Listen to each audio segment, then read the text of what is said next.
제가 지금 드리는 이제 이 신문 기사에 나왔던 실제 얘기를 드릴 건데, 이 얘기 하나 속에 오늘 저와 여러분이 이 로마서 12장 2절을 통해서 나누고자 하는 말씀의 내용이 다 들어있다 생각됩니다. 이 말씀을, 이 예화를 잘 들으시면 정말 여러분에게 은혜가 되실 것입니다. 제가 예전에 한 신문 기사를 미국에서 읽은 적이 있는데요, 스웨덴에는 개 달리기 경주하는 게 아주 유명한 것 같습니다. 그런데 한 사람에게 그 경주하는 개가 있었는데, 이 개가 참 특이한 거예요. 어느 대회나 나가든지 꼭 2등만 하는 거예요. 여러분, 가령 스웨덴의 전국에서 난다긴다는 개들이 다 모여서 정말 가장 강력한 대회를 했는데 거기서 2등을 했으면 저 시골 동네에서 하는 이 경주는 당연히 1등을 해야 되잖아요. 그렇죠? 우리 상식이 그렇죠? 근데 이 개는 유명하고 잘하는 개들이 모인데도 2등, 그냥 못하는 그런 조그마한 대회가 다 2등, 어디나 가면 2등만 하는 거예요. 이 주인이 계속 훈련시키고 이렇게 하다가도 그게 너무 이상해서 우리 개 문제가 있지 않나 싶어서 이제 가축병원에 가서 종합검진을 받았다고 합니다. 그랬는데 뭐 다른 이상이 없고 그냥 개가 시력이 좀 안 좋다, 이런 진단을 받은 거예요. 그래서 가축병원의 추천에 따라서 개들이 쓰는 컨택트 렌즈가 있는가 봐요. 그거를 이제 개한테 씌운 거예요. 근데 여러분, 놀라운 일은 이 개가 컨택 렌즈를 끼자마자 그 다음부터는 무슨 대회나 다 1등을 하는 거예요. 한 번을 안 놓치고. 이 개 주인이 그 기사에 자기가 크게 깨달았다는 거예요. 왜 이런 일이 일어났었는가를 이제 알겠다는 거예요. 개가 왜 2등만 했겠어요? 자기 앞서 1등할 개가 필요했던 거예요. 왜? 눈이 잘 안 보이니까 어디로 가야 될지 모르니까 자기 앞서 달리는 개 한 마리를 두고 그 뒤만 쫓아간 거예요. 자기가 앞서갈 수도 있지만 어디로 갈지 모르니까 그냥 그 뒤만 쫓아가는 거예요. 그러니까 유명한 대회나 시골에 이름 없는 대회나 이 개는 눈 때문에 2등만 한 거예요. 저는 참 오래전에 읽은 기사인데도 이 얘기가 늘 저를 한 번씩 정말 돌아보게 합니다. 어떤 사람들은 인생이 능력의 문제라, 즉 인생의 성공과 실패는 능력에 달려있다고 생각을 합니다. 세상이 그렇게 살아가죠. 하지만 성경은 인생은 믿음에 달려있는데, 특별히 믿음은 우리에게 보는 힘이 된다고 말씀을 하십니다. 믿음은 보는 힘이 된다. 다시 말하면 저 스웨덴에 경주하는 개처럼 우리 사는 인생에도 자칫하면 이와 비슷한 일이 일어나고, 더 안타까운 것은 우리 자신도 모른 채 계속 온 힘을 써도 우리는 늘 2등만 뒤처지는 이런 일들이 자꾸 일어나게 된다는 거예요. 더 힘들게 하는 것은 우리가 정말 애쓰고 노력하는데도 어떤 목표 앞에서 우리가 꼭 좌절하게 되고, 그것도 방황하게 되고, 또 목표 앞에서 애쓰지만 또 좌절하고 방황하고, 이런 일들이 계속 우리 인생에서 반복된다는 거예요. 우리가 특별 새벽 부흥에 나눴던 그 광야를 지나와서 애굽을 떠나서 홍해를 건너고 광야를 지나서 출애굽 앞에서 가나안 앞에서 돌아서 광야로 돌아간 이스라엘 백성 같은 그런 삶들이 우리 속에 반복될 수 있다는 것입니다. 그리고 그 이유는 여러 가지가 있겠지만 오늘 말씀을 중심으로 보면은 그 경주용 개처럼 우리가 앞을 보지 못하기 때문이라는 거죠. 열심히 사는 것보다 더 중요한 건 내가 가는 방향을 제대로 가고 있느냐 하는 것일 것입니다. 앞을 보는 눈, 사람들은 지혜의 눈이라 해서 해안이라고 말을 하죠. 해안. 이게 없으면 우리 인생의 모든 분야에서 늘 앞서가는 사람의 뒤만 쫓아갈 수밖에 없습니다. 사업만이 그러겠습니까? 자녀 교육도 마찬가지고 인생의 크고 작은 많은 일들에서 앞을 보는 지혜가 없으면, 새로운 아이디어가 없으면 언제나 소위 잘 나가는 사람 혹은 그 분야에서 참신하고 새로운 아이디어와 노하우를 가지고 새로운 길을 개척해 나가는 사람들의 뒤만 쫓게 돼 있다는 거죠. 인생의 앞을 볼 줄 모르는 사람에게는 앞을 보는 사람의 행동과 기준과 그들의 성공이 그 다음 뒤를 따라가서 하게 되는 그런 일이 되는 것이죠. 그러면 무엇이 우리의 앞을, 우리로 하여금 앞을 보게 만들어 주느냐? 성경은 우리의 눈을 교정하라고, 우리가 컨택트 렌즈를 새로 껴야 된다고 말씀하십니다. 오늘 본문으로 의하면 우리가 믿음의 안경을, 믿음의 컨택트 렌즈를 써야 된다는 거예요. 믿음은 믿는 사람으로 하여금 시대를 보는 눈을 열어줍니다. 보지 못하는 것을 보게 해주는 능력을 줍니다. 여러분, 우리가 히브리서 11장 1절은 저도 설교 중에 여러 번 얘기하고 저도 이 가슴에 새겼지만, 믿음은 바라는 것들이 반드시 이루어질 것이라는 확신입니다. 그리고 바라는 것들이 실제로 이루어지는 그것을 보는 게 믿음의 역할이고 힘이라는 거예요. 우리 인생의 믿음 그 자체가 지금은 당장 눈에 보이지 않지만 보이지 않는 것을 미리 보게 만들어준다고, 그런 증거라고.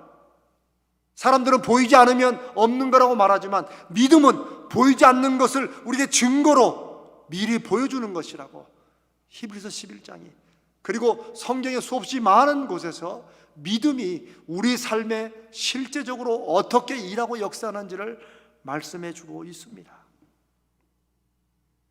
성경은, 저와 여러분은, 우리 믿는 사람들은 보이는 대로 살아가는 사람이 아니고 보이지 않는 그것을 믿음으로 보고 새로운 결단과 새로운 일을 시도할 수 있고, 어려움 중에도 보이지 않는 것을 보는 확신이 그 눈에 보이기 때문에 이겨낼 수 있는 그런 사람들이라고, 그렇게 살아야 된다고 말씀을 하십니다. 여러분, 성경 말씀을 우리가 진실로 살아계신 하나님의 역사하시는 말씀으로 믿고 이 말씀을 내가 실천할 무엇으로 본다면, 이 성경을 보는 눈이, 성경이 나에게 주시는 말씀이 전혀 다른 차원으로 들어오게 됩니다. 사람이, 성경에 의하면 사람이 보는 방법이 두 가지가 있습니다. 그것은 세상처럼 보이는 것을 보는 것입니다. 그건 누구나 다 하죠. 그래서 우리가 안 보이면, 저도 안경을 씁니다만 이 안경 벗으면 여러분의 표정이나 얼굴이 전혀 안 보입니다. 그러나 역시 이 안경은 보이는 것만 보게 하는 거죠. 하지만 성경은 보이지 않는 것을 보는 눈이 또 있다고 말합니다. 실제 이런 예들은, 이 믿음으로 이런 걸 경험한 예는 많이 있습니다. 제가 요즘에 날 때부터 시각에 장애를 가지신 분도 있지만, 요즘에는 무슨 이유인지 이유를 알 수 없게 이제 나이가 들어서 40대, 30대 이럴 때 시력이 점점점 어두워서 완전히 시력을 잃는 경우들이 있습니다. 제 아주 친한 후배 하나도 목회자가 되고 나서 어떻게 시력이 안 좋아서 지금은 전혀 보이지 않는 채 목회를 하고 있습니다.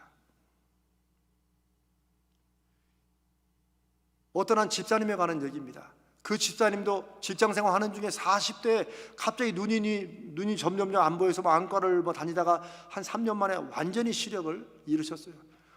얼마나 안타깝고 주변에 답답하겠어요.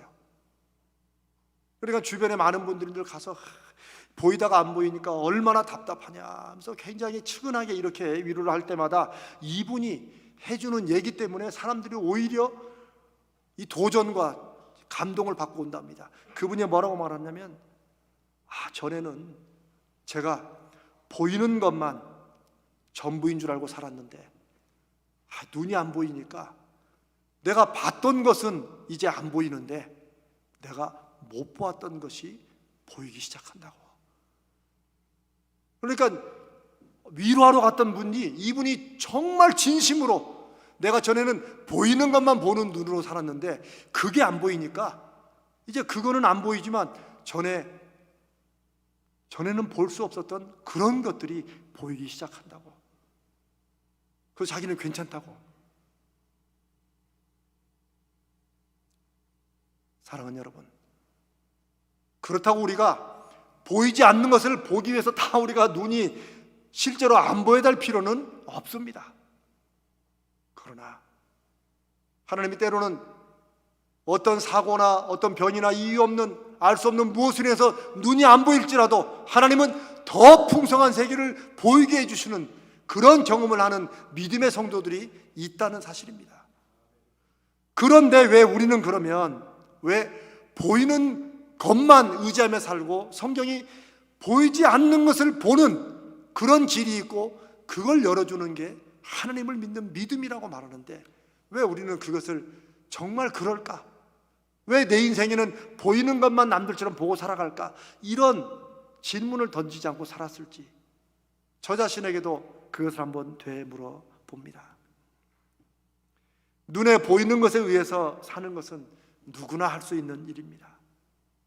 그러나 오늘 우리가 읽은 로마서 12장 2절은 하나님은 우리에게 너희들은 이 세대를 본받지 말라, 너희들은 이 시대의 뒤를 따라가며 살지 말라는 말입니다. 이 시대가 아무리 화려하고 뭐 풍성하고 좋은 것 같아도 그 시대에 맞춰 시대를 뒤따라서 살지 말라는 것입니다. 대신에 변화를 받아라, 새로운 사람이 되라. 어떻게? 마음을 새롭게 함으로. 제가 앞으로 이제 주일마다 이런 말씀들을 제가 구체적으로 나누겠습니다. 대체 마음이 새로워지는 게 뭐냐? 일단은 마음이 새로워지면 우리가 새로운 사람이 된다는 거예요. 그렇게 되어서 시대를 따라가지 말고 이 시대 가운데 분명히 말씀하시고 역사하시고 뜻을 나타내시는 하나님의 선하시고 온전하시고 기뻐하신 뜻을 분별해라. 여기서 분별하는 것은 우리가 믿음의 눈을 가지고 보고 이 길은 아니구나, 이 길이구나, 이렇게 그것을 선택하면서 판단을 내리면서 살라는 것입니다. 이 로마서 12장 2절의 말씀 속에 너무나도 중요한 것은 시대를 따라가지 말라는 거예요. 근데 어떻게 시대를 안 따라갑니까? 다 그렇게 살아야만 되는 것 같은데. 그런데 그 시대 속에도 분명히 말씀하시고 역사하시는 하나님의 뜻이 있다는 거예요. 그 하나님의 뜻은 선하신 뜻이라는 거예요. 그리고 온전하신 뜻이고, 그리고 하나님이 기뻐하시는 뜻이라는 거예요. 그것을 분별해라. 믿음의 눈으로 보고 세상의 길로 가지 말고 하나님의 길로, 하나님이 우리에게 주시고자 하는 그 축복의 길로 가라는 거죠. 마음을 새롭게 하는 일은 우리가 앞으로 다음에 나누겠습니다. 여러분, 고린도후서 5장 17절에는 우리가 예수 그리스도의 죽으심과 부활을 믿으면 우리는 새로운 피조물이라고 말씀하십니다. 이 새로운 피조물은 그냥 표현이 아닙니다. 저 창세기에 우리가 진흙처럼 최초의 인간이 진흙으로 지어져서 하나님의 새로운 기운, 하나님의 생명, 살아있는 하나님의 호흡을 받음으로 살아있는 육신, 영이 있는 육신이 된 것처럼 우리가 그리스도 안에서 예수 믿으면 새롭게 창조되었다는 말입니다. 이건 어마어마한 말씀입니다. 감히 저 같은 것이 이해도 부족할 말씀입니다. 그러나 분명한 것은 우리가 어디 큰 사고나 아팠다가 우리가 회복되면 나 이제 죽었다 살았어, 난 두 번째 사는 거야, 이런 얘기 하지 않습니까? 예수 믿으면은 그것과는 비교도 안 되는 완전히 새롭게 태어난 새로운 피조물이라고, 우리를 새롭게 창조하기 위해서 예수님이 십자가에 죽으시고 부활했다고 말씀하십니다. 그런데 우리가 혹시라도 예수 믿는 것을, 우리가 지난주에 부활절을 지냈습니다만 부활절 지나고 나서 부활의 주님을 믿는다고 하는 것을 그냥 교회에 나오는 정도로, 저는 이제 우리 가자제일교회 성도들은 그렇지 않다고 저는 확신합니다만, 이 시대의 크리스찬들이 여전히 예수 그리스도를 믿고 의지하는 부활하신 주님의 자녀가 되는 것을 그저 교회 나가는 정도로 생각한다면 하나님이 얼마나 안타까워 하시겠습니까?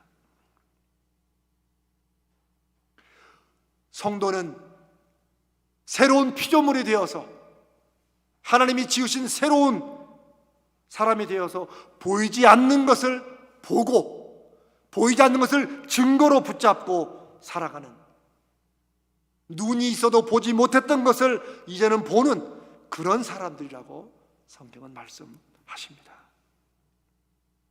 이런 점에서 성도가 성도되는, 정말 믿음이 있고 정말 성도가 성도답다라고 할 때 가장 중요한 어떤 표식이 있다고 그러면 다른 무엇보다 뭐 목사다 뭐다 이런 거 아니고, 교회를 몇 년 다녔다, 나는 모태신앙이다, 제가 그런 거 다 해당됐지만 전혀 믿음 없이 살았던 시대도 목사로서 믿음 없이 살았고 이랬던 저였기 때문에 분명히 말씀드리는 것은 성도됨의 가장 중요한 표식이 하나는 하나님의 뜻을 이 세상 속에서 분별하고 보는 것입니다.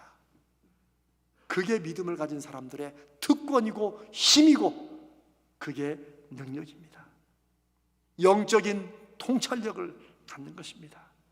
왜 우리에게 이렇게 믿음으로 보는 눈, 믿음의 통찰력이 필요할까요?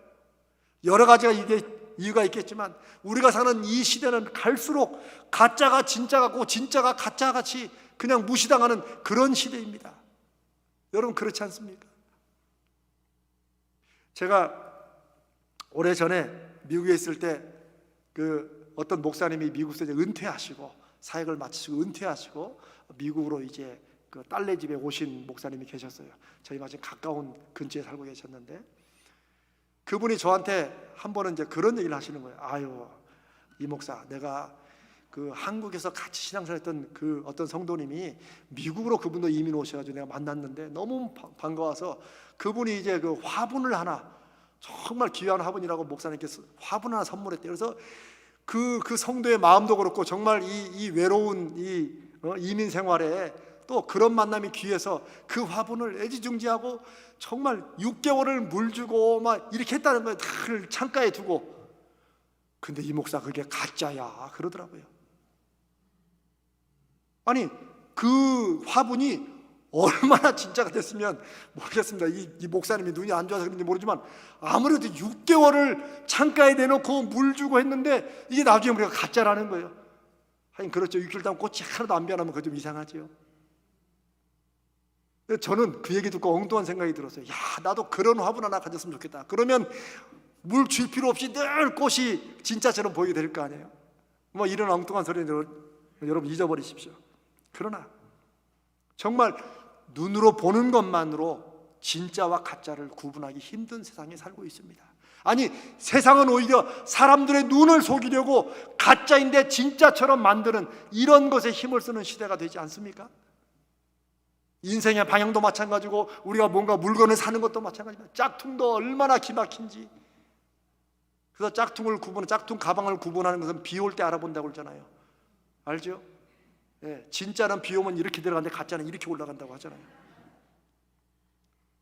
여러분 이런 물건만이 뭐 가짜가 있습니까? 우리의 삶 자체도 이렇게 사는 것이 성공이고 이렇게 살아야 정말 사는 것이라고 하지만 얼마나 가짜가 많습니까?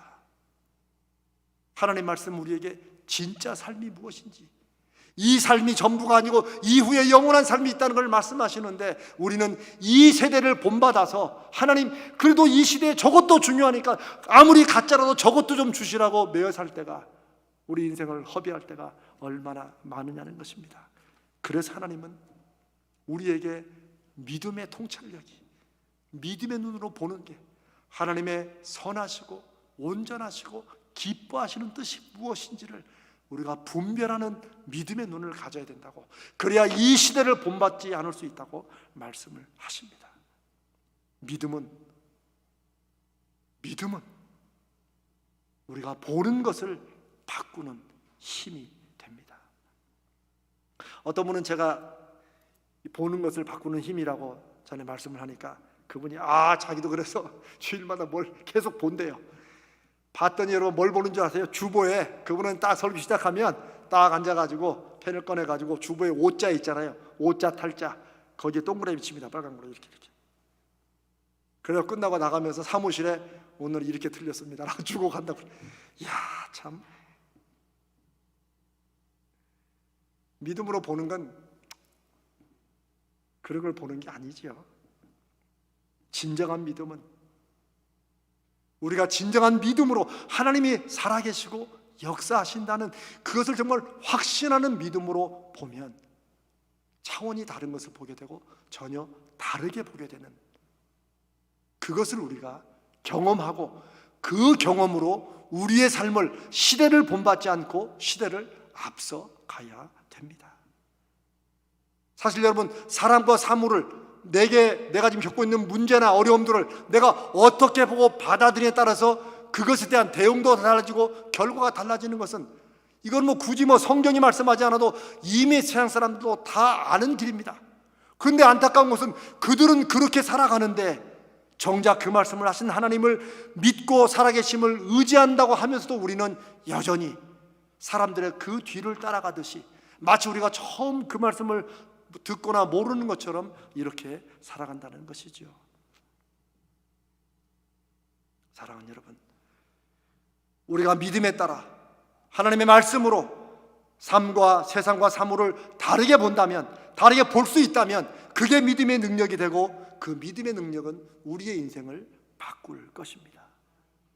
우리 중에 살면서 사람 간의 갈등 겪지 않는 사람 없습니다. 다 겪습니다. 이웃집 사람마다 겪고 이리저리 다 겪죠. 직장에서, 사업장에서. 우리는 그런 얘기 할 때마다 야야, 사람 보지 마. 사람 보지 말고 그냥 믿음을 가져. 하나님만 봐. 근데 정답은 알지만 어디 인생이 그 정답대로 움직여집니까? 여러분, 성경은 우리에게, 그렇게 살지도 못하는 우리에게 이렇게 해야 되냐 저렇게 해야 되냐라고 뭔가를 지시하는 지시책이 아닙니다. 성경은 정답만 말해놓고 니들이 알아서 살라고 하시는 그런 말씀이 아닙니다. 오히려 성경은 이 세상이 그렇다는 것을 알고 그것을 이겨낼 수 있는, 넘어설 수 있는 믿음의 힘을 주신다는 것입니다. 우리가 그 사람, 내 눈에 보이는 그 사람, 나와 힘든 그 사람을 우리가 어떻게 바꿀 수는 없을지 모르지만, 하나님은 그보다 더 지혜로운 길은 그 사람을 보는, 그 문제나 환경을 보는 내 마음의 눈을 바꿈으로써 이것을 이겨나가게 하고 견디게 하고 버티게 하고 새로운 해결의 길을 우리에게 주신다는 것입니다. 여러분, 지금 제가 잠깐 말씀드린 이 내용을 제가 지난 9주 동안 노량진에 있는 청년센터에서 한 15, 16명의 청년들에게 이것을 처음부터 쭉 같이 나누고 가르쳤습니다. 근데 청년들이 그래요. 정말 자기 인생이 바뀌었다고, 이제부터는 이제 알겠다고. 저는 그 얘기를 듣고, 하나님, 우리 가자제일교회 청년들에게도, 우리 교회에도 이런 게 나타나게 하실 줄로 믿습니다. 저는 기도하고 또 확신합니다. 여러분, 제가 자꾸 제 설교는 제 간증이라고 하니까 여러분이 이제 그러려니 하실지 모르지만, 저는 아마 저만큼 믿음의 시행착오를 많이 겪은 사람이 없을 것입니다. 모태신앙에서 태어나 기독교 가정에서 자라면서도 교회를 한 번도 빠지지 않고 다니고 평생은 하나님과 함께 살고 결국 목사까지 되었지만, 제 마음에는 제가 지금 말씀드리고 제가 지금 나누고 하나님 앞에 제가 전하는 이 설교의 모든 내용들이 저의 나중에 뒤늦은 깨달음이고 시행착오 옆에서 하나님 앞에 다시 돌아선 그런 말씀들을 드리는 것입니다. 사랑하는 여러분, 같은 상황에서 다른 행동을 할 수 있다면 그러면 인생에 분명히 다른 결과가 나오게 되어 있습니다. 그러나 우리는 머리로는 그렇게 생각하지만 같은 상황, 비슷한 문제에 늘 같은 식으로 반응합니다. 그러니까 부부간의 문제도 해결이 안 되는 거예요. 아무리 결심하고 기도하고 하지만, 기도는 했지만 그 기도의 결과에 따라 내가 의도적으로 내 생각과 내 반응과 내 말투를 바꾸지 않으면 여전히 똑같은 방식으로 똑같은 대응으로 하기 때문에 똑같은 문제는 반복되는 것입니다.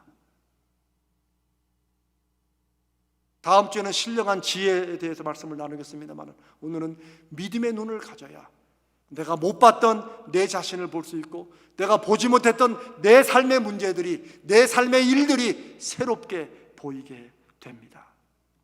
사랑하는 여러분, 하나님이 우리 가운데 역사하시고 맺기를 원하시는 인생의 믿음의 기적의 변화는 다른 곳에 있는 것이 아닙니다. 지금까지는 다른 방법, 다른 길을 택하고 아무리 작은 것이라도 내가 하나님 말씀을 의지하고 다르게 해 보았을 때 하나님의 일하심이 우리 가운데 보이기 시작합니다. 저는 저 자신의 분명한 간증으로도 또 저와 만났던 수없이 많은 사람의 간증으로도 분명히 말씀드릴 수 있습니다. 하나님이 그것을 기뻐하시기 때문입니다. 성경이 우리에게 모든 일에 감사하라, 항상 기뻐해라, 범사에 감사하라고 말씀하시죠. 저는 그때 질문도 아니 뭐 감사할 일이 있어야 감사하지 기쁘지 않은데 어떻게 기뻐해? 그럼 성경이 우리가 위선적으로 살라는 말인가? 저는 그렇게 반문했었어요. 그러나 나중에 성령 안에서 다시 깨닫고 보니 하나님은 살아계시고 역사하시고 우리가 아는 로마서 8장 28절 말씀처럼 모든 것을 합력하여 선을 이루시는 분임을 내가 정말 믿고 의지하면 지금 눈에 보이는 환경이 내가 이런 문제가 내가 의도한 것과는 달라도 안 될 것 같아도 그분 의지하고 하나님이 끝내는 하나님의 선하심을 이룰 줄로 믿습니다. 하는 중에 내 마음이 그걸 받아들이는 감사가 생기고 힘들고 어려운 중에도 하나님 바라보기 때문에 기쁨이 생긴다는 거예요. 기뻐할 일이 있어 기뻐하고 감사할 일이 있어 감사하는 건 누구나 다 하는 거죠. 그러나 하나님은 우리에게 이 세대를 본받지 말아라. 이 세상 사람들이 사는 것처럼 살지 말고 하나님의 말씀을 의지하고 그 말씀을 믿는 믿음으로 다르게 행동하라는 거죠. 그게 항상 기뻐하는 일일 것입니다. 그게 모든 일에 감사하는 마음을 가질 것입니다. 그런 인생의 태도와 자세가 믿음으로 바뀔 때 우리 삶에 하나님의 거룩하신 역사하심이 보이게 될 것입니다. 사랑하는 여러분, 하나님의 뜻을 믿음의 눈으로 볼 때 우리가 세상을 따라가지 않고 세상의 뒤를 쫓아가지 않게 된다는 사실을 마음에 새기십시다. 믿음은 보지 못하는 것을 보게 해주는 실제적인 능력이라는 것을 여러분 한번 오늘 이 시간 마음에 새기시고 이번 한 주간 그걸 놓고 한번 기도해 보십시다. 정말 이 말씀이 진짜인가? 이재명 목사가 저렇게 설교한 저게 진짜인가? 우리가 이번 한 주간 한번 하나님 앞에 매달려 보자는 거예요.